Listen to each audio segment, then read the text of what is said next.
It is Wednesday. We are just on the cusp of week 4 fantasy football action. And today we're breaking down a couple must-buy fantasy football trade targets for you guys to go and send some offers for, a couple sell highs that you can use in these negotiations as well. Danny, a lot of trade targets have been kind of swirling back and forth. We've had a couple of them pay off so far that we've talked about, like, Amari Cooper obviously had a great week last week. We talked about him as one of our trade targets. We've talked about some other guys. I mean, Ayuk, Garrett Wilson, guys like that. They're still yet to kind of break into the James Cook. Yeah, he had a great week so far as well. Who's your first trade target here? And then we'll break down some of these guys. Yeah, and this one feels like a no-brainer in terms of a guy that will be able to increase his value moving forward. And that's Jordan Addison, wide receiver of the Minnesota Vikings. The thesis that we had when we were drafting Jordan Addison is that he was a talented wide receiver and what would probably profile to be, maybe not a bottom 5 offense, but a below average offense. People anticipated with Kirk Cousins leaving, with Sam Darnold coming in, that the Vikings offense would be a problem. I mean, heck, that was one of the main reasons why you had Garrett Wilson over Justin Jefferson. There were significant concerns for the Vikings offense coming into the year. However, the reason why Jordan Addison was still a round 6, round 7 pick is because people believed coming off of a 900-yard, 10-plus touchdown year that he was a talented player. Well, everything we've learned so far, despite Jordan Addison missing the last 2 games, is that Sam Darnold looks phenomenal. This Vikings offense looks like one of the better units in the NFL compared to expectation. And Justin Jefferson is the wide receiver 2 on the season thus far. Not to mention, we just seen Jalen Naylor catch 3 touchdowns in the last 3 weeks. I think there's a real opportunity for Jordan Addison, who we believe is a talented player, to not only deliver on that side of the thesis, but actually over-deliver on that thesis. Because like I said, if we anticipated this was going to be a bad offense, and now it's a good offense moving forward, he goes from a guy that, if we had to redraft today without knowing the knowledge that he was coming off of an injury, probably would be a round 4, round 5 pick, probably going in the Tank Dell type of area of your draft. So for me, when I'm looking at Jordan Addison, I feel like his value in terms of the manager that drafted him has actually dropped since the draft. People have noticed, he hasn't been in my lineup the last 2 weeks. Maybe I've forgotten just how good Jordan Addison is. And I can see somebody being willing to get them off their team. Maybe they don't view him as dependable because he's missed the last 2 weeks. You know how people think, man. When they draft a player and he misses a couple of weeks, there's a bunch of little things that go on in their head on how they can get him off their team. So for me with Jordan Addison, I think he's a sneaky player where if you can down tier from maybe like a Tank Dell or T. Higgins, or maybe you can up tier from insert Jawan Jennings plus a running back here to go up and get Jordan Addison.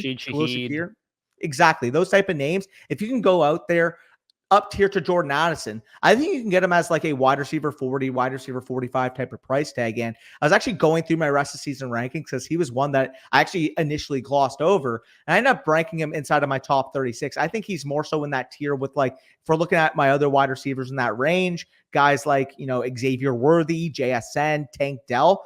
There isn't much separating those guys from Jordan Addison for me.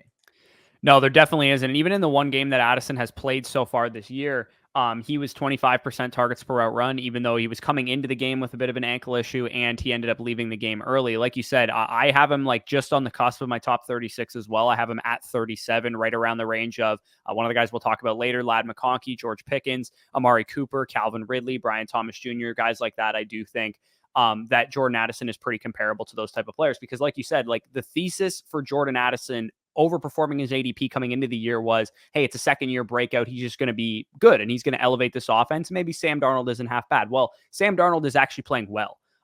So that was something that was, really not baked in. And thank you for reminding me that I had Garrett Wilson over Justin Jefferson coming into the year because I'm hearing about it on a number of different fronts right now. But yeah, Jordan Addison, definitely the type of player, especially for you and I, like play in 3 wide receiver, 2 flex leagues or 2 wide receiver, 2 flex full PPR type of leagues. I think Addison is a definite good candidate for those type of formats. I think right now you could probably get Jordan Addison plus for Deontay Johnson or Terry McLaurin or guys that are coming off of big weeks who are kind of in the relative same range of where Addison would rank rest of season.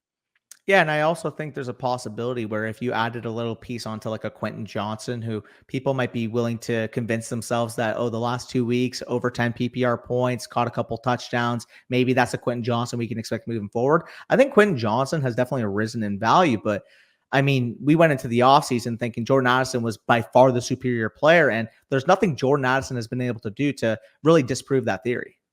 Yeah, even a guy like I'm looking, DeAndre Hopkins had a half decent week. Like there's possibilities that you could trade up from guys like that. Cortland Sutton had a couple of good targets and stuff like that. So yeah, Addison definitely a solid trade target there. I'm definitely on board. Mine is we're going all the way up.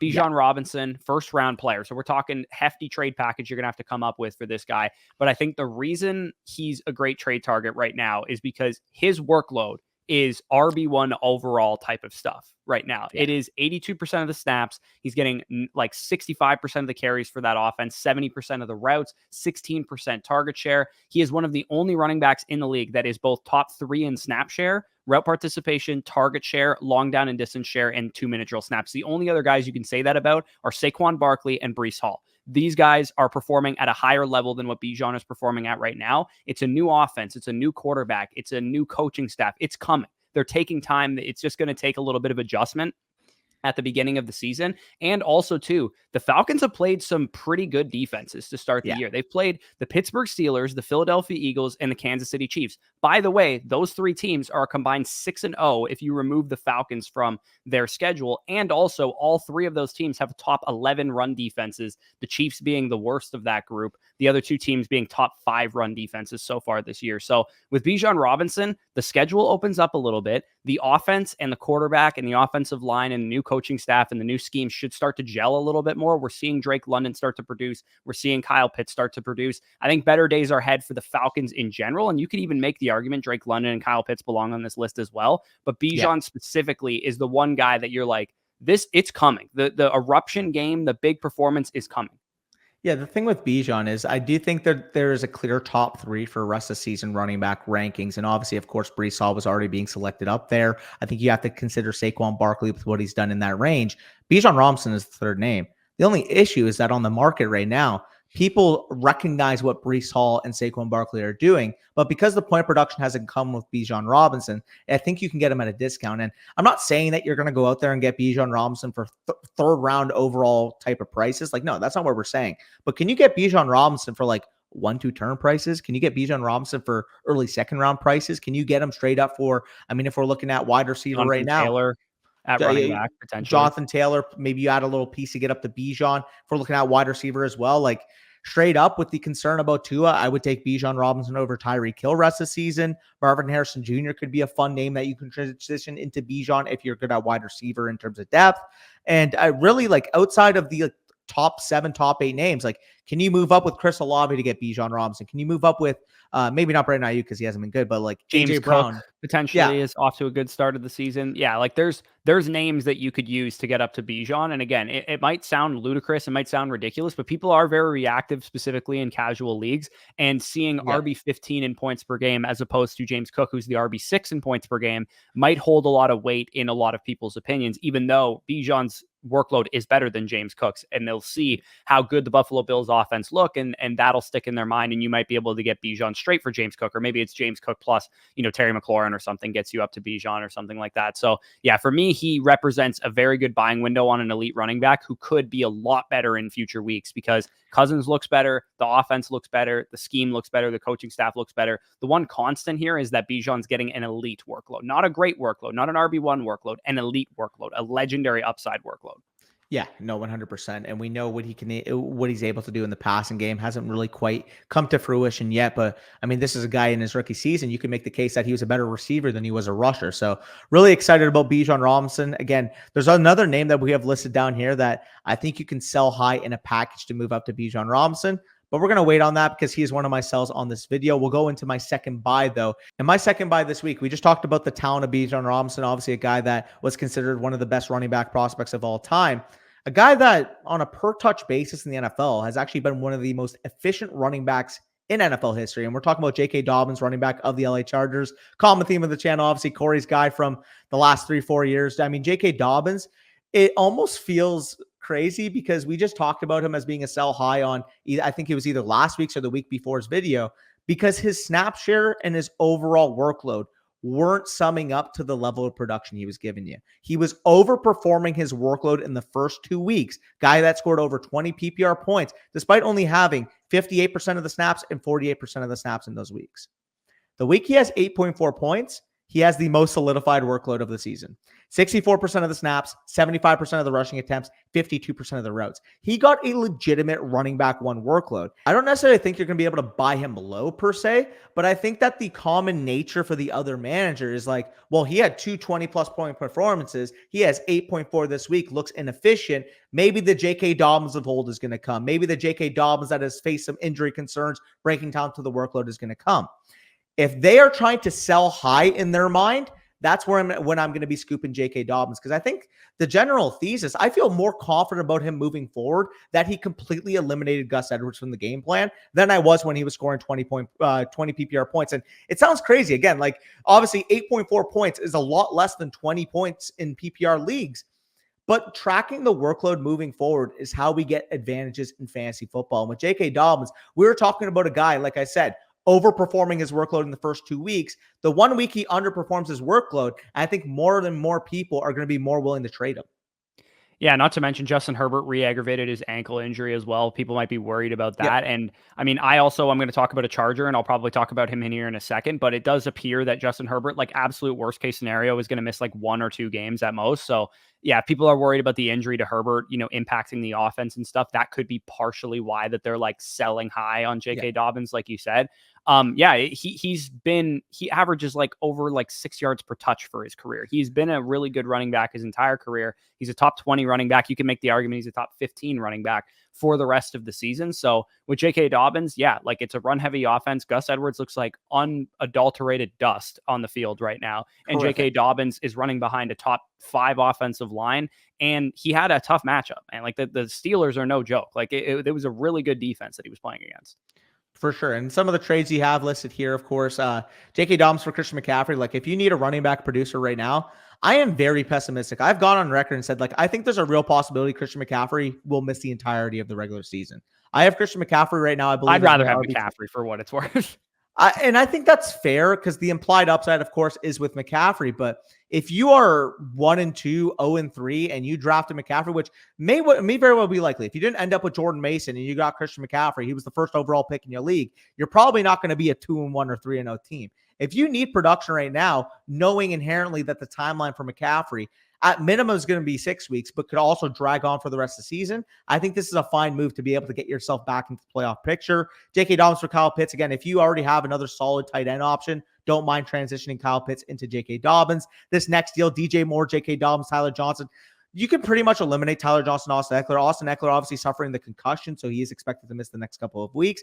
What I boiled this down to is DJ Moore plus J.K. Dobbins for DK Metcalf plus Isaiah Pacheco. And that's very similar to the Christian McCaffrey thing, where when Isaiah Pacheco is fully healthy and on the field, obviously I would take Pacheco. But with the knowledge he will miss the next 6 to 8 weeks with that injury, I prefer DK Metcalf to DJ Moore, but they're similar tier for me. And transitioning Isaiah Pacheco to the points that J.K. Dobbins can get you in the next 6 to 8 weeks is more valuable. So I actually would take that top side here. Yeah, and some docs have expressed concern that Pacheco might not play for the regular season too. So that one would definitely make some sense. And we can transition right into my number 3. I haven't listed number 3 but because we're already talking about the Chargers, we might as well talk about Ladd McConkey here. Another one of these guys, similar to what I just said about Bijan, is like the breakout is coming.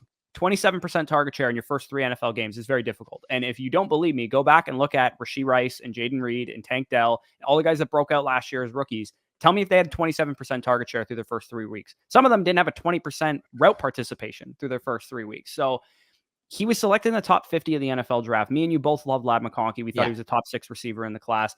The film that this guy had, he was a PPR scam waiting to happen. Like we all know that what JSN did in week 2, what Amon-Ra St. Brown's been doing for years, Ladd McConkey is capable of doing that. Season high 88% of the routes for the Chargers last week, finally playing in 2 wide receiver sets. That is a massive, massive bull signal for this guy having a big performance. And like I said with J.K. Dobbins, because Justin Herbert has an ankle injury right now, you can probably get a injury pessimism discount on Ladd McConkey. And again, worst case scenario, like Easton Stick or whoever else is his quarterback, Taylor Heineke's his quarterback for the next 2 weeks.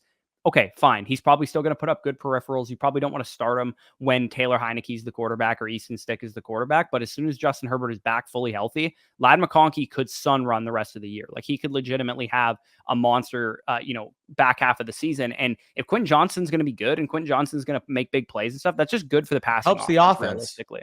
Like 100%. And what we fail to take away is obviously, again, projecting forward, they're more than likely going to be a run-first offense, knowing the Harbaugh identity, knowing Greg Roman's identity. They're going to run the football. Like, I'm not saying that, oh, Justin Herbert, when he's come back, he's going to be a 40 attempt per game quarterback. That's not what I'm saying.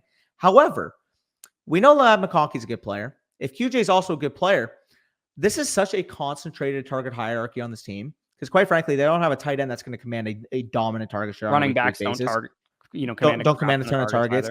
And then Josh Palmer's a fine ancillary piece, but he's not a guy that's going to go out there consistently demand 25+% of the targets. So when we're looking at the last 2 weeks for Ladd McConkey, back-to-back games over a 20+% target share. And in fact, all 3 games on the year, 20+% target share. 27% seasonal target share for a guy that on the season has ran less than 80% of the routes. We saw that jump up this week. If he becomes a consistent 85+, 90+% route share player, we're looking at a legitimate ceiling of a 30% target share from Justin Herbert. Yeah, no, it's pretty crazy how like under the radar McConkey has gone and the reason for that is because the Chargers right now are 3rd worst in the league in neutral pass rate. So they're not, like you said, they're not throwing the ball like crazy, but 50% of the targets in this offense have gone to either Quentin Johnston or Ladd McConkey. Quentin Johnston is a 22% target share. Ladd McConkey is a 27% target share. So 49% of the total targets are going to 2 guys. Josh Palmer has a 14% target share on the season. His route, I don't think he actually played in week 3, so that it could be partially why Ladd McConkey ended up running more routes. But at the same time, Ladd McConkey ran more routes in this game and ended up commanding like a big time target share. And Josh Palmer was pretty much doing nothing with his workload. So you might as well just chalk it up to, McConkey's going to start being out there more often because he's making plays when he gets the opportunity. And Josh Palmer wasn't. He's too good of a player not to be. And if you want to talk about like a stylistic comparison, we could be looking at, I'm not going to say Keenan Allen, but that's the role he could play on this offense. Again, he's probably not going to have the wide receiver 4, wide receiver 5 overall season that Keenan Allen had. The Chargers were throwing the ball more last year than they will this year. But if we're talking about just share of the pie, share of the offense, he's already on track for that Keenan Allen role. Yeah, no, absolutely. So we each have one more buy. I'll let you rattle off the last buy that you have here. And I'm going to have to go on a little bit of a rant, a little bit of a tangent on mine. So we'll try and speed these up a little bit. And for the record, I've agreed with your first 2. The third one, you need to convince me a little bit on. I'm not going to lie. I've been a little bit anti this guy, which again, that's one of our main disagreements. I'm fine standing on the island for him. And that's fair. And my third buy is actually Jayden Reed. And it's hilarious because literally 2 weeks ago, I was talking about selling him because what I needed to see from Malik Willis, he looked good this past week. I didn't think he was an NFL caliber quarterback. I was wrong. And guess what? Like I said in that video, in 2 weeks, 3 weeks time, if there was an opportunity where I can buy back in on Jayden Reed, I'd be more than fine being able to do so. Because as soon as Jordan Love comes back onto the field, the Packers are instantly a top 10 level offense. And Jayden Reed is the main target for Jordan Love like we saw in week 1.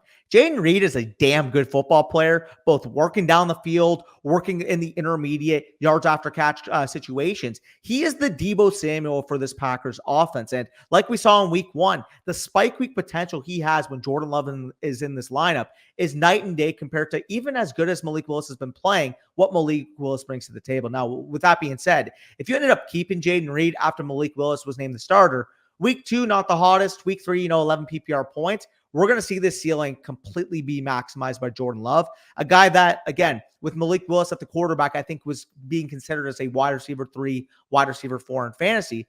The moment Jordan Love takes back the field, I think he's a top 20 wide receiver. I currently have him listed as my wide receiver 25 rest of the season, knowing the potential risk that even if Jordan Love comes back, maybe he's a little bit hampered. I'm just building in some type of risk. But regardless, I can tell you right now with certainty, you can get Jayden Reed for less than wide receiver 25 on the season type of prices. Yeah, like if you recall, I pushed back on your argument against Jayden Reed because I really do think that Jayden Reed is just taking the next step. He had a top 30 season in PPR points per game as a rookie last year. Last week with Malik Willis, he's commanding a 32%. I love Jayden Reed. I love him. He's a great player, man. And when you look at like the underlying metrics this season, the guy is a 72.0 or 72.8 PFF receiving grade. That's top 24 among wide receivers, but he's 4th in yards per route run this year behind only Justin Jefferson, Juwan Jennings, and Rashee Rice. So he has been really, really good. And like you said, I think people are like, oh, Jayden Reed, good flex option, good wide receiver 3 option. He will not be that when Jordan Love is back on the field. I mean, the only game he played with Jordan Love, he like erupted for like 150 yards. 100%. And that is the thesis here. Again, I mentioned in that video, I was nervous about the immediate point production with Malik Willis as quarterback. And while, Malik Willis played better than I expected, it's not like you're going to write home about 7 PPR points, 11 PPR points in the last 2 weeks. However, like I said in that video, now that you have the opportunity to buy back in with Jordan Love coming back, you have to. You have to, because after week 1, this was a guy that everybody was talking about when there was still optimism that Jordan Love wouldn't be out long-term with that injury, that we were talking about a guy that could legitimately be a wide receiver 1 in fantasy. And I still think that remains intact. This offense has looked good with Malik Willis at quarterback. Could you imagine when their franchise guy comes back? Yeah, well, not to mention too, like Romeo Dobbs is going to be out there running routes, but he's not like a huge target commander. Christian Watson is more of a big play guy. He's not a huge target commander. Dontavian Wicks, as much as we all like love him, every football bro likes watching his tape and shit. He's not getting the snaps. So yeah, Jayden Reed, he absolutely has to be favored for like the clear number 1 on this offense. And I nearly put Josh Jacobs on this list as well. So just the 2 top options of the Green Bay Packers and the quarterback as well. If you're looking for a quarterback upgrade, I just think this Packers offense has a chance when all these offenses are kind of blending together this year. Nobody seems to be like head and shoulders above the rest. I think the Packers have that type of upside just as a unit, and Jayden Reed, Jordan Love, and Josh Jacobs would be the primary beneficiaries of that. It's funny you mentioned that point with Jordan Love as well, and you mentioned that point with Josh Jacobs, because I considered even putting Jacobs on my list as well. So again, Jayden Reed, if he's available for wide receiver 30, wide receiver 35 type of prices, like, can you get him straight up for Ramondre Stevenson right now? I like Ramondre Stevenson. If you're deep at running back and Ramondre Stevenson's your RB3 and you can transition him into upside at wide receiver in a PPR league, you're doing that every single time. Jayden Reed plus Xavier Worthy for Jaden Daniels. Like, again, I'm not going to say this is going to happen in all of your leagues, but if you're in the type of league where maybe people have affinities toward quarterbacks, I don't know, maybe like Mahomes going in the first round in your league and Jayden Daniels, if we had to redraft today, would go in the 4th round. I'm not to talk about the realism of this type of move, but basically what I'm trying to say is even if it was Jayden Daniels straight up for Jayden Reed, or you had to add on to Jayden Daniels to get to Jayden Reed, be more than willing to do that. Jayden Reed plus Braylon Allen for Bucky Irving plus Rachaad White. I'm sorry, we're going to talk about Rachaad White in a second. There's no chance you can tell me you wouldn't sell those 2 Bucks running backs for Jayden Reed and Braylon Allen. Oh, I would absolutely. But I am going to stand on the table for Rachaad White a little bit, because every content creator I've ever met hates Rachaad White, right? Because his rush yards over expected is bad. That's like literally 90% of the reason why everybody hates Rachaad White is because his rush yards over expected is bad. But this one will be controversial. The reason I'm buying Rachaad White right now, and it's perfect psychological timing for connected, sharp fantasy league players to buy Rachaad White, because on fantasy Twitter, the quote surfaced the other day that Bucky Irving has earned more reps, right? That was the quote that Todd Bowles said. It was a throwaway quote. I watched the press conferences. I watched what Coach Speak Index put out about the press conference. This was the full quote. Todd Bowles was asked by Matt Matera of Pewter Report, does great work. He asked him, why is Rachaad White still the lead back? Because you guys were trailing. What's the disparity in the snap count? 42-18 was the disparity in that game. And if you guys see the usage on the screen, like Rachaad White is a 70% snap share running back for this team. And he was basically like, what gives? Why isn't Bucky Irving getting more touches? And Todd Bowles was like, we were behind. Like, we threw the ball a little bit more. Rachaad White is a better pass protector at this point in time. But yeah, Bucky's earned some more reps. That was the quote. And the only part that got picked up was Todd Bowles says Bucky Irving has earned more reps. Like, to me, that just Bowles' answer to that question, plus Rachaad White's workload through 3 games, which is a 70% snap share guy, plus the fact that he was a workhorse in 2023, plus the fact that he has size to be a workhorse, plus the fact that he has the size to be a short down and distance and a better pass protector, 3rd down back. And he actually is a good receiver. It's just rushing that he's not very good at. Yeah. And 2, as I talked about in the offseason with Rachaad White, Graham Barton's a rookie. The offensive line was missing Luke Gadecki the last 2 games. The offensive line is going to gel a little bit more, and both of these running backs are going to be more efficient. So for me, I look at this and I say, okay, Rachaad White, probably not going to have RB1 upside. But do I view Rachaad White much differently than I view, say, Bijan Robinson or somebody who's got mid RB2, low end RB2 level projection? No, I don't. And I think that Bucky Irving is a great handcuff, and he's one of the best in fantasy, and he has a standalone role, and he's probably going to make the carry workload about a 50-50 on the season. But the receiving upside, the routes, the targets, they're all there for Rachaad White. So for me, I view him as actually like a pretty decent buy, specifically in sharper leagues where people are going to panic on the Bucky Irving quote. See, I have him lower than you do. You mentioned like the Brian Robinson range. I have him more so. He's my RB 26 rest of the season, so I have him more so as a high end running back 3 with potential running back 2 type of value in the intermediate. The issue that I have with Rachaad White, again, I think he's a fine buy if you're in a sharper league because people, are, like you said, are going to focus on the rush yards over expectation. They're going to focus on, oh, his yards per carry has never been good since he's been in the NFL. Like, that's not why I'm against it.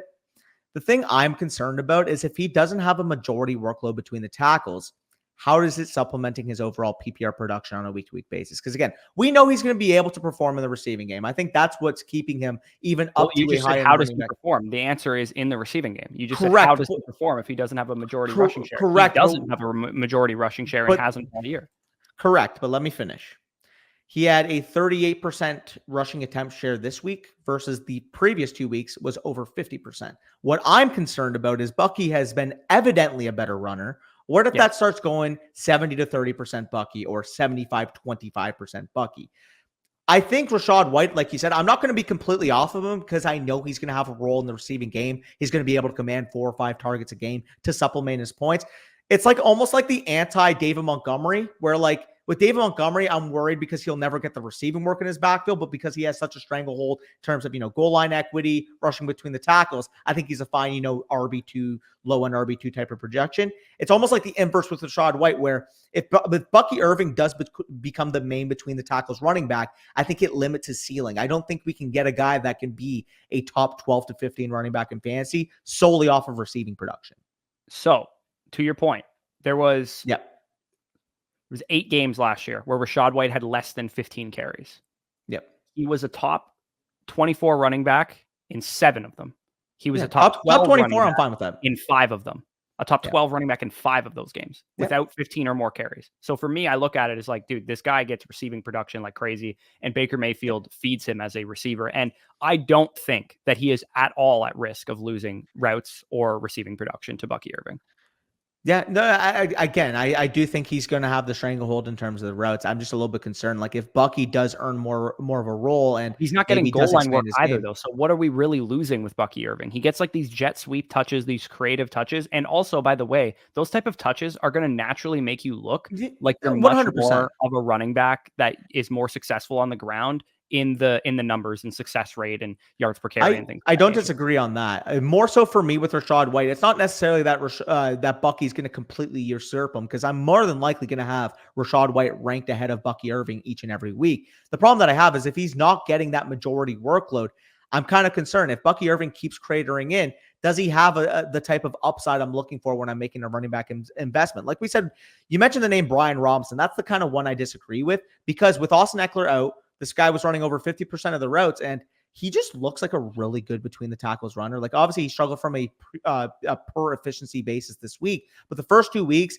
rush yards over expectation, he looked good between the tackles. That would be the point I would refute. I would have Brian Robinson a few spots ahead of Rachaad White, and you mentioned it like back to back for you. Yeah, I have White at 22 and I have Robinson at 23. So if you want to argue, I would prefer Robinson. White, like I'm not going to like argue with you too much. I think that's probably a fair assessment, but like I also have White over Pollard, Singletary, like guys like that, which I would assume you probably don't. Yeah, the only differences for us is I probably have Carson Steele a lot higher than you. I love the role that he showed in week 1, and I do think he's going to be the main between the tackles back for the Chiefs moving forward. Tony Pollard, you just mentioned that name. The other one, honestly, a pretty similar case to Rachaad White. Zach Moss, I just think it's a better offense moving forward. Like I trust. Yeah, I can't get on board with Zach Moss over Rachaad White, to be honest. Like, I think they're almost virtually a zero in the receiving game, and Chase Brown. I mean, got targets. He's gotten targets. Okay, he has, sure, but like Rachaad White is actually an efficient receiver, and Zach Moss an efficient running back. Yeah, no, I don't think that's an outrageous player to put, around where you would have Rachaad White. I just think they're both workload plays, except I think Rachaad White has like a trump card, which is that he's going to get like 6-7 targets in his best matchups. And then I would argue that the trump card for Zach Moss is when the Bengals offense starts performing up to par, he's got goal line equity. The Bucs offense already is, and but you guys throw the ball a lot more in the red zone than they do. We do, but we throw it to White as well. Yeah, no, fair. I mean, like regardless, they're like very similar high-end RB3, low-end RB2 again, plays. I think he's worth a price check, a temperature Yeah, gauge in most people's leagues. That's where I'm at with Rachaad White. We can talk about some of our sells again. We kind of disagreed on that one, but it was a good conversation to go of through for sure course. because I'm not trying to be a homer here, like legitimately. Like I think that like I've criticized Rachaad White openly as a runner. It's not that I think he's a good runner. I'm not arguing he's a good runner. Bucky Irving is a better runner than him. I just think his role for fantasy is safe. Trust me, Corey, anytime I talk about a Cowboys player or you talk about a Bucks player, people are automatically going to assume bias, even if you make a sound argument for them. Yeah. Anyways, let's talk about David Montgomery, who's my first Yeah. sell. And the reason he's my first sell, and again, don't hear what I'm not saying here. David Montgomery is a top 20 running back for me rest of the season. He's a very solid option, but he Yeah. was RB15 in PPR points per game last year on 14.8 PPR points per game on about 115, 120% of the workload he's currently getting. And that worries me a little bit that he's kind of just like a due for regression type of candidate because he's currently averaging 18 PPR points per game right now. And selling him fresh off of a game that the Lions controlled and controlled handedly, where He Montgomery got had more opportunities than Gibbs. exactly, where Montgomery had 23 carries in a game that you know that that's the type of game environment Montgomery is going to feast in. And there's going to be games where they're closer, or there's going to be games where Jahmyr Gibbs out touches him, out targets him, runs a lot more routes than him, gets more carries than him, gets the goal line touch in that game. Whatever the case is, David Montgomery to me is the perfect guy to use to tier up. Like this trade here, David Montgomery straight for Brandon Ayuk. If you needed a wide receiver, that is a great move to make. If you wanted to use David Montgomery plus Chris Olave to get up to an elite running back like Saquon, like Achane, like JT, like somebody like that, that is exactly the type of move I'd be doing with David Montgomery. So again, don't hear what I'm not saying. He's a good option. He's a top 20 running back here for me rest of the season. But given the spike weeks, he's probably due for some regression, and use the fact that he's probably going to have a couple like duds coming up here soon as a reason to upgrade to a guy that is not going to have a couple duds coming up. Yeah, I agree with that. It's funny you mentioned selling David Montgomery off of a spike week because my sell is also a guy coming off a big time spike week. And I think this is going to be one of your last chances in a while to get off of the Kyren Williams boat, to be honest. Obviously, crazy week. 32 PPR points, 3 touchdowns, come from behind victory against the San Francisco 49ers. People are going to see 32 PPR points. People are going to see the matchup against what's known as a vaunted 49ers defense.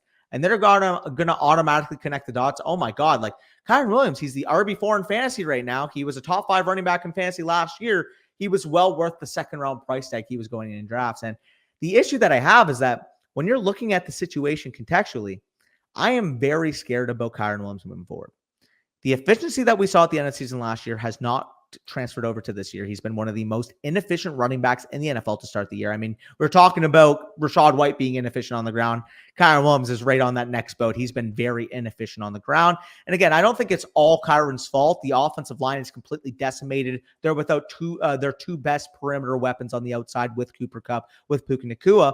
It's hard for Kyren Williams to be efficient when there's no perimeter talent to really take attentions of defenses. So that's the issue I have, because Kyren Williams, if he's not scoring 3 touchdowns per week, is going to be a low-end running back too, rather than the RB4 he currently is in fantasy football. I don't think it's going to be every week where he punches in 3 touchdowns. Heck, I don't even think it's going to be every week where the Rams offense scores 3 touchdowns. I am very concerned about this offense moving forward. The offensive line, like I said, is decimated. The weapons are not healthy at this current point. And although they looked good against the 49ers, we also have to remember that divisional games sometimes are wonky, man. We see some random shit happen in divisional games. I mean, heck, you could talk about it as a Bucks fan. Obviously, sometimes randomly your games with the Panthers, with the Falcons just randomly blow up. I could talk about it as a Cowboys fan. Randomly, we'll go into absolute gut fights with the Washington Commanders out of all teams.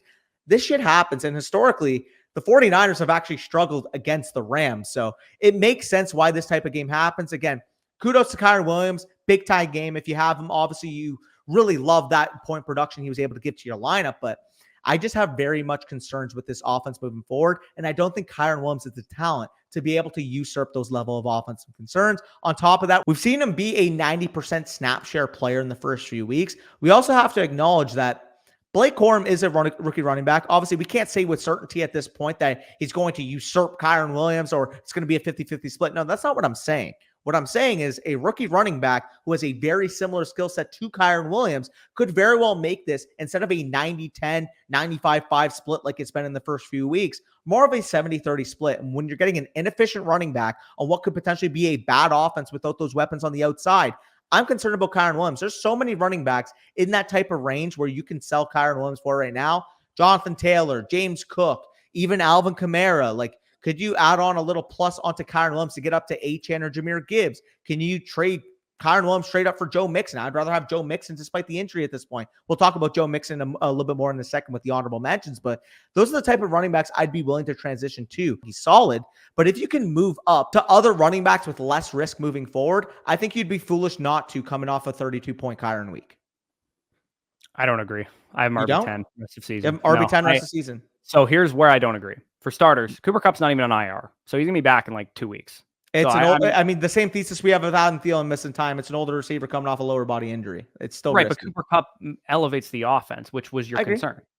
Yeah. So for me, I don't think Kyren WIlliams is in like a bad offense for the next 8 weeks. I think he's going to be in okay, it's not the greatest offense in the world for the next 2 to 3 games at most. And then Cooper Kupp's going to be back. I mean, the estimation was like week 8, week 9 was when Puka Nacua was going to be back on the field. I don't know. For the stretch run, especially for teams that are like 3-0 or 2-1 or whatever, I have less concern that Blake Corum is going to be a feature part of this backfield. And the reason for that is because he's actually not even the number 2 running back on this team. He's the number 3 for now on this team behind long-term. Ronnie Rivers. Yeah. Again, I'm much less concerned about Blake Corum eating into his workload this season. Long-term dynasty standpoint, sure, but not this season. Until I see him actually beat out fucking Ronnie Rivers, I'm not worried about it at all. And I get that, but at the same time, they drafted him for a reason. Heuristic-wise, rookie running back, post-buy, rookie bump, all that kind of stuff. Kyren WIlliams was Blake Corum before Blake Corum. Let's get that straight. I'm not as concerned about the inefficiencies, just like I'm not for Rachaad White, because I think his workload is safer than maybe you think his workload is. Yes. And I also think the offense is due to peak at the best time of the year, which is later in the season. As long as the Rams can tread water until Kupp is back on the field, I do think they're still a playoff caliber team, a team that you were very in on coming into the season. Absolutely. Their offensive line is decimated. I'm not really that concerned about Kyren personally, and I definitely would not take him over Mixon, or I definitely would take him over Mixon. I definitely would take him. You are going to hate this, but I would rather have him than Alvin Kamara. That is absurd. That is why because Alvin Kamara is a workhorse running back on an actual good offense right now. Workhorse running back. And there are similar workloads. Alvin Kamara gets receiving work, and I trust the Saints offense as currently constructed than I do the Rams. The Rams offensive line is decimated right now, dude. It is. You're right. But he's facing and Alvin Kamara's been good. Kyren's been inefficient. Alvin Kamara's been efficient. You're right. But Kyren has 3, 5, and 2 targets. Not like he's a nothing in the receiving game too. Sure. I mean, that's fair. I mean, at the end of the day, though, when I'm projecting this offense, I'm getting an inefficient running back behind a decimated offensive line with, at least in the short term, problems in terms of their perimeter talent. Coming off a week where he just scored 32 points. I'm not saying I'm selling Kyren WIlliams for RB17 price tags. Can you get top 10 level price tags for Kyren WIlliams right now and get off onto a less risky running back? That's what I'm saying to sell Kyren. If you can get to Achane or JT, that's what I'm saying. Absolutely, you could do that with. He's RB4 in fantasy right now. I'm not saying to just discard him. No, but the premise of selling him for Mixon to me is irrational. I would not do that. But why? If we knew Mixon was on the field, maybe not this week, but the week after, Mixon's got basically the same workload on a much better projectable offense moving forward. I don't think it's much better. Once Kupp is back on the field, with decimated O-line, the Rams. I mean, the Texans offensive line is night and day better. Not to mention your point about Cooper Kupp dealing with an injury as an older player. Who's to say Mixon's back on the field looking 100%? Sure. I mean, fair. I mean, if you don't want to sell him for Mixon, that's fine. I think when Mixon, as soon as he comes back on the field, is going to be much higher ranked on my week-to-week basis. I don't think so. I think Kyren WIlliams is the better workload projection. And again, I know he's inefficient, but he scores in the red zone. That's always been about Kyren WIlliams. I know, but the Texans also throw in the red zone, and they're a conservative team that kicks field goals all the time. The Rams just hammer Kyren the second they're inside the 20-yard line. Fair. Maybe I'm more concerned about the overall offense going I'm not. forward. The offensive line being decimated is what scares me. Coming into the year than you were. Well, the thing with me that scares me is the offensive line is just not what I thought they would have a solid offensive line. It's been decimated, dude. It has. And there's a chance that some of those guys start to come back in the next couple of weeks as well. Some of them have long-term injuries, but I do think that they're going to be in a decent spot. One thing, we can move on to honorable mentions and stuff. I don't know if this has ever happened. We've posted, 2,000 videos in the history of this channel. I'm about to make a trade live in the video right now. We've done this on live streams before. But not only am I making a trade live in the video, I'm going to talk about my honorable mention sell in this trade. And I have Terry McLaurin listed there. I think I mentioned him earlier in the video. Do you have him? I don't have Terry McLaurin anywhere, but the other guy I was debating between was Deontay Johnson, because everybody saw the Deontay Johnson blow-up week with Andy Dalton. In our listener redraft league right now, I have this deal with RoboFlavin. If it actually focuses for me. Anyways, I'll just read the deal off.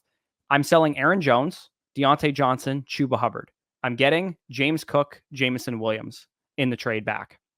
So I'm going to make this trade on the spot right now. As you guys just saw, the trade is now pending. Danny is cheesed because James Cook, obviously the best player in that deal. And I think you could definitely make the argument Jameson Williams is better than Deontay Johnson and Chuba probably combined for the rest of the season. So yeah, that was a trade I was negotiating all day. I actually just made a trade in that league earlier today for Malik Neighbors involving Jonathan Taylor as well.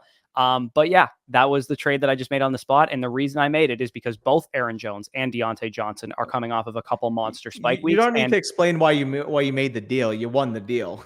But Jones and Deontay, as honorable mention sells, are Jones's offense can do no wrong right now. What happens if they hit a bump? And Deontay Johnson, we all have seen one game of Andy Dalton. What if the Raiders just suck? And that's why Andy Dalton looked great. That's my only point on Deontay.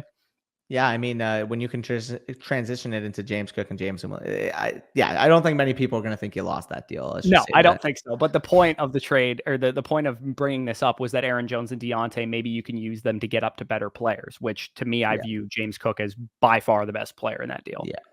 No, I think that's fair. I mean, we'll just quickly rattle these off. This video is kind of rung on a little too long for our liking, but regardless, we had some good discussion. Honorable mention buys we have listed here. I mean, if you're a 3-0 team, you have to be inquiring about AJ Brown and Joe Mixon. I mean, maybe you don't agree with Joe Mixon. Well, wait, what? I'd add Cooper Kupp to that list as well. Yeah, Cooper Kupp, even Puka Nacua, like anybody that's expected to miss time. Can you get them for a discount? Can you send like Amari Cooper straight up for Puka Nacua if you have wide receiver depth right now? Yeah, I mean, Brooks, we talked about last week too. He also would make sense for that if you're 3-0, because, you know, we saw what the Panthers looked like with Andy Dalton as well. So yeah, those all make sense. And then honorable mention sells. I mentioned McLaurin, Deontay, Aaron Jones, we've talked about in weeks past as well. And you have Derrick Henry listed here. Yeah, and there's no disrespect to Derrick Henry. He looked good against my Cowboys. I thought a lot of it, though, was just the Cowboys defense not being able to tackle. He had 30-plus PPR points. People are going to think, oh, my God, Ravens, Derrick Henry. How do we overthink this coming into the season? Yeah. You might be able to get legitimate, like, mid-end RB1, low-end RB1 prices for Derrick Henry right now. And the thesis for why I was a little bit concerned from him still remains intact. So for me, again, Derrick Henry, big-time performance, big-time pivotal matchup. Obviously, everybody was watching the Ravens versus Cowboys games, it feels like. So if they saw Derrick Henry, like, stiff-arming a DB and getting, 7 yards after contact, I think you can get a nice price for Henry right now. Let me ask you where you would rank Derrick Henry rest of the season, just because I'm curious, because I'm placing him right now. Would you rather have Kyren? Kyren for sure. I have Kyren at 10 and Derrick Henry at 16. So I have Kyren at 11 for the record. Okay. So I thought you mentioned top 15, but anyways, Derrick Henry or Aaron Jones, who would you rather have rest of the season? I have Henry at 14, Aaron Jones at 16. Okay. I would rather have Aaron Jones because of the receiving upside, and I believe more in his workload. And I honestly just think Aaron Jones hasn't lost a single step whatsoever. He looks exactly how good he's always been. The thing I'm concerned about with Aaron Jones is that there is a Ty Chandler, whereas as much as Justice Hill is involved, I trust Derrick Henry to get the high leverage touches on that team. What happens if Keaton Mitchell comes back in 4 to 5 weeks? That is a risk, but again, like I can adjust him lower than Aaron Jones at that point. At this point, I think Derrick Henry, although he's a sell, RB14, I'm more so saying sell. Like, can you get Jacobs for him right now? Can you get Jacobs? Yeah. And Jacobs, I would prefer over Derrick Henry as well. I'm just like, I'm trying to place Derrick Henry among the like Ramondre Stevensons of the world, the Aaron Jones of the world, J.K. Dobbins of the world, Joe Mixon's, Kenneth Walker once he comes back. Those guys are all kind of intermingled as like high-end RB2s who can be RB1s on any given week. For sure. Yeah, for sure. So we went a little bit long. Hopefully this was not too rambly and too long of a discussion, but I feel like it was good to go through and talk about some of these trades. And that's the benefit of us doing this video together as opposed to years past. We don't want to script these videos. Just me doing these videos. Like, we don't want to script these videos. We don't want to go all off our notes. We want to basically ask questions that you guys are going to have to ask yourselves. Like, that's why we have discussions, maybe some disagreements in these videos, because it's all coming off the cuff. Yeah, not to mention too, like, we're sick fucks who trade constantly. Like in our listener redraft league, I've made 2 trades today. In our flock league, I've made 2 trades in the last 24 hours. Like we're degenerates, including with me. Exactly. I made 1 trade with Danny. It was a super simple Wandale for Jalen Tolbert swap. Guess what side Danny got and guess what side I got. And then I also traded Jerome. I traded for Jerome Ford using Rashid Shaheed with Sal. And then, like I said, I traded a Jonathan Taylor package for a Malik Neighbors package today. And then I just made that trade literally as we were recording this. So I've made 4 trades in the amount of time that week 3 has been finished. Like that's how Yeah. much I trade. So I feel like having these discussions and determining market value is something that you and I are very familiar with because we're constantly sending offers. We're constant like, and those are just the trades I've made. I've also sent out like 10 offers that got declined or didn't amount to anything.